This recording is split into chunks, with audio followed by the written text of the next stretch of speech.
Thanks for clicking on State of the City. My name's Todd Prafke, and I'm the City Administrator here in St. Peter. Whether you're checking us out on Facebook or our YouTube channel, or maybe you're watching us on cable television, thanks for watching. Today is July 2nd. It's just about 4 o'clock in the afternoon. I have a couple of tasks, one of which is to talk about the workshop from just last night. The council had a workshop last night, and then some tidbits. But first, before we get to all that, I want to remind folks, well, July 4th is coming up, and so here's a copy of the hot sheet from last week, and there'll be another one coming out tomorrow that I think will share some of this information. But this shows the parade route for the parade that's put on by the Chamber and the old-fashioned 4th of July. As I mentioned last time during my last State of the City, the 4th of July in St. Peter is classic. It's Americana. It's a wonderful parade, about 80 to 90 units, and a picnic and activities in Minnesota Square Park afterwards. It's just a fantastic event. So we're hoping that the weather will hold out, but this shows kind of the parade route starting at the corner of Broadway and Washington and moving south to Elm Street and then moving east towards the end point at Minnesota Square Park. So as you get ready to watch the parade, that's the location you need to be in. Again, it starts at 10 in the morning. Please pick up after yourself. You know, most of this parade is in a residential area, and so there's lots of Tootsie Rolls and all those kind of things that get thrown. And so don't leave the wrappers around. There's garbage containers along the route, and, well, there's porta potties too, but garbage containers. And so please make sure that you hit the garbage before you leave to head down to Minnesota Square Park or off to another event that you might have going on the 4th. Again, there's the parade route. Thanks again to the Chamber of Commerce and all the volunteers that work so hard to make all of this fit together and make the 4th of July in St. Peter just a classic. So to the workshop from last night, the City Council talked about two primary items. First of all, it was the presentation for the Community Development Office. So here's a copy of that agenda, talking about Community Development Department. We also talked about Greater Mankato Growth and REDA, which is the Regional Economic Development Alliance, and renewing our agreement with a lot of other communities on participating in that. And then we talked about school resource officers. So let me talk about the Community Development Department. Russ Woolley was there. It was his departmental report. And Russ takes care of lots of things. He takes care of HPC, Historic Preservation Commission. He takes care of P&Z, Planning and Zoning. He takes care of EDA, Economic Development Authority. Well, and there's a bunch of others, but he talked a little bit about some of the activities that were going on, and really last night was a little bit more focused on economic development and the activity that has been going on within our community, some of which we've been very involved in, and some of which just takes care of itself just nicely. So that was part of it. We also talked about the REDA group, which is part of Greater Mankato Growth. REDA stands again for Regional Economic Development Alliance, and it's really a group of communities including us in North Mankato and Mankato and Nicollet County and Blue Earth County and Eagle Lake and some other communities as well that band together to really market our region as a place to grow your business, foster your business if you're already here, or grow your business. And so from a perspective that's outside of our area, a lot of people don't know where we are, and so if we want to have a presence, we got to kind of work together on that presence. So we feel it brings a lot of value to the St. Peter community and certainly to our area. And so the goal will be to bring that agreement back to the City Council to re-up for another 3 years for the 20, 21, and 22 calendar years. Then I want to talk about school resource officer. That was the next thing that we talked about. As some of you may know, we've had a partnership with the school district for now, well, it's coming up on 20 years in having a school resource officer. And as these things first started, certainly in our area, it was more about DARE, drug education, drug awareness. And so now it's changed a lot from that, and school resource officers do lots of things. And if you want to know more about what they do and what our agreement with the school district might look like, certainly you can go in our packet on page 18 and read a memo from the chief and look at the agreement.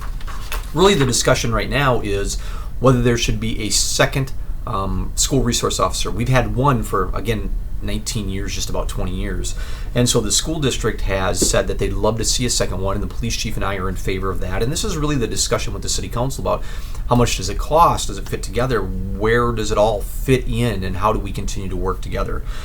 So this was a review of an agreement that we had proposed to the school district, and they've already ratified. One of the other important things that people talk about is who should pay for what? How does that work together? Since much of the officers' time, the school resource officers' time, is spent in the school, certainly some of it is spent out in the rest of the community, and it's really hard to separate sometimes that school from community. These things are interlocked very closely. And so a lot of the discussion was who should pay what, and there isn't universal agreement on what the split should be.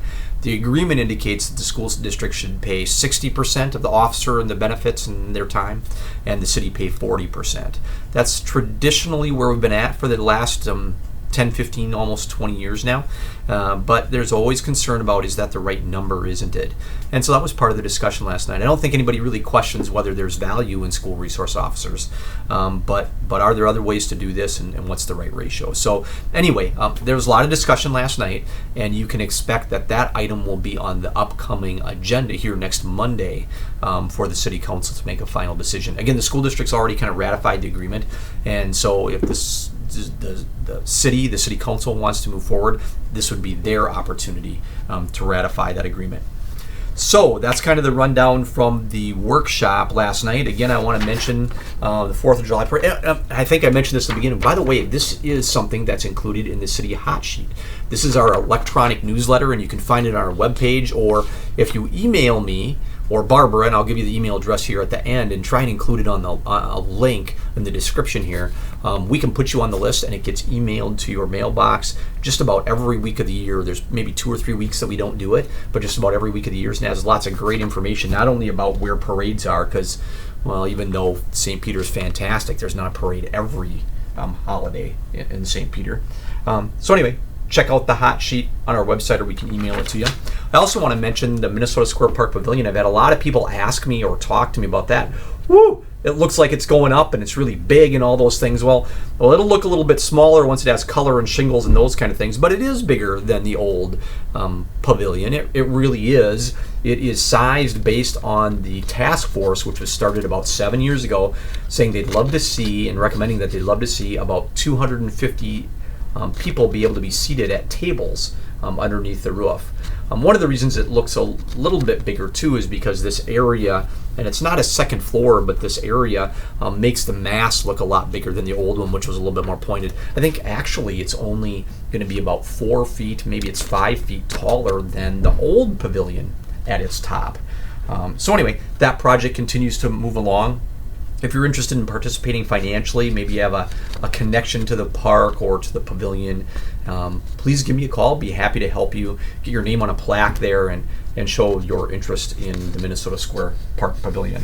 I also want to mention food waste composting. I've talked about this a bunch of times. Here's the list of things that we accept. There's a dumpster at our compost facility, which is located at the corner of Swift and St. Julian. There's also a dumpster for food waste composting, and they're marked that way. You'll see a sign there, and it's kind of off on its own. There's also one at Jefferson Fields, and so if you want to participate, you got to have a code. So email us, and we'll be happy to send you back the code. The reason we want you to email us and give you code is so that we can send people information, track a little bit the amount of usage, share tips, hear from folks about what's working for them or what's not working for them. Now I'm getting close to the end of my time, so I want to mention these things. Here's where you can get information at. You can email us at barbara.l@stpetermn.gov. You can also see our website there, or our Facebook. You know, I always say we would love it if you would like us on Facebook. You can give us a call. There's where we tweet, and we have our own YouTube channel that maybe you're watching this on, but city council meetings, school board meetings, county commissioner meetings, a few other miscellaneous things are all on that YouTube channel. So it's a great thing to be able to, on a YouTube channel you can subscribe and even set it so that when a new video comes up, it sends you an email and says, new video is up, so you can watch for them and other things here. That's all I got for you, other than please be careful out there on the 4th of July. If you have fireworks, be careful so you don't come back without fingers. And also drive really safely if you're out traveling. We do want to see you here next week too. So we'd love to see you back in St. Peter next week. So drive safely, buckle up. drive the speed limit. And Kyle, thanks for clicking on State of the City. Hope to see you again next time.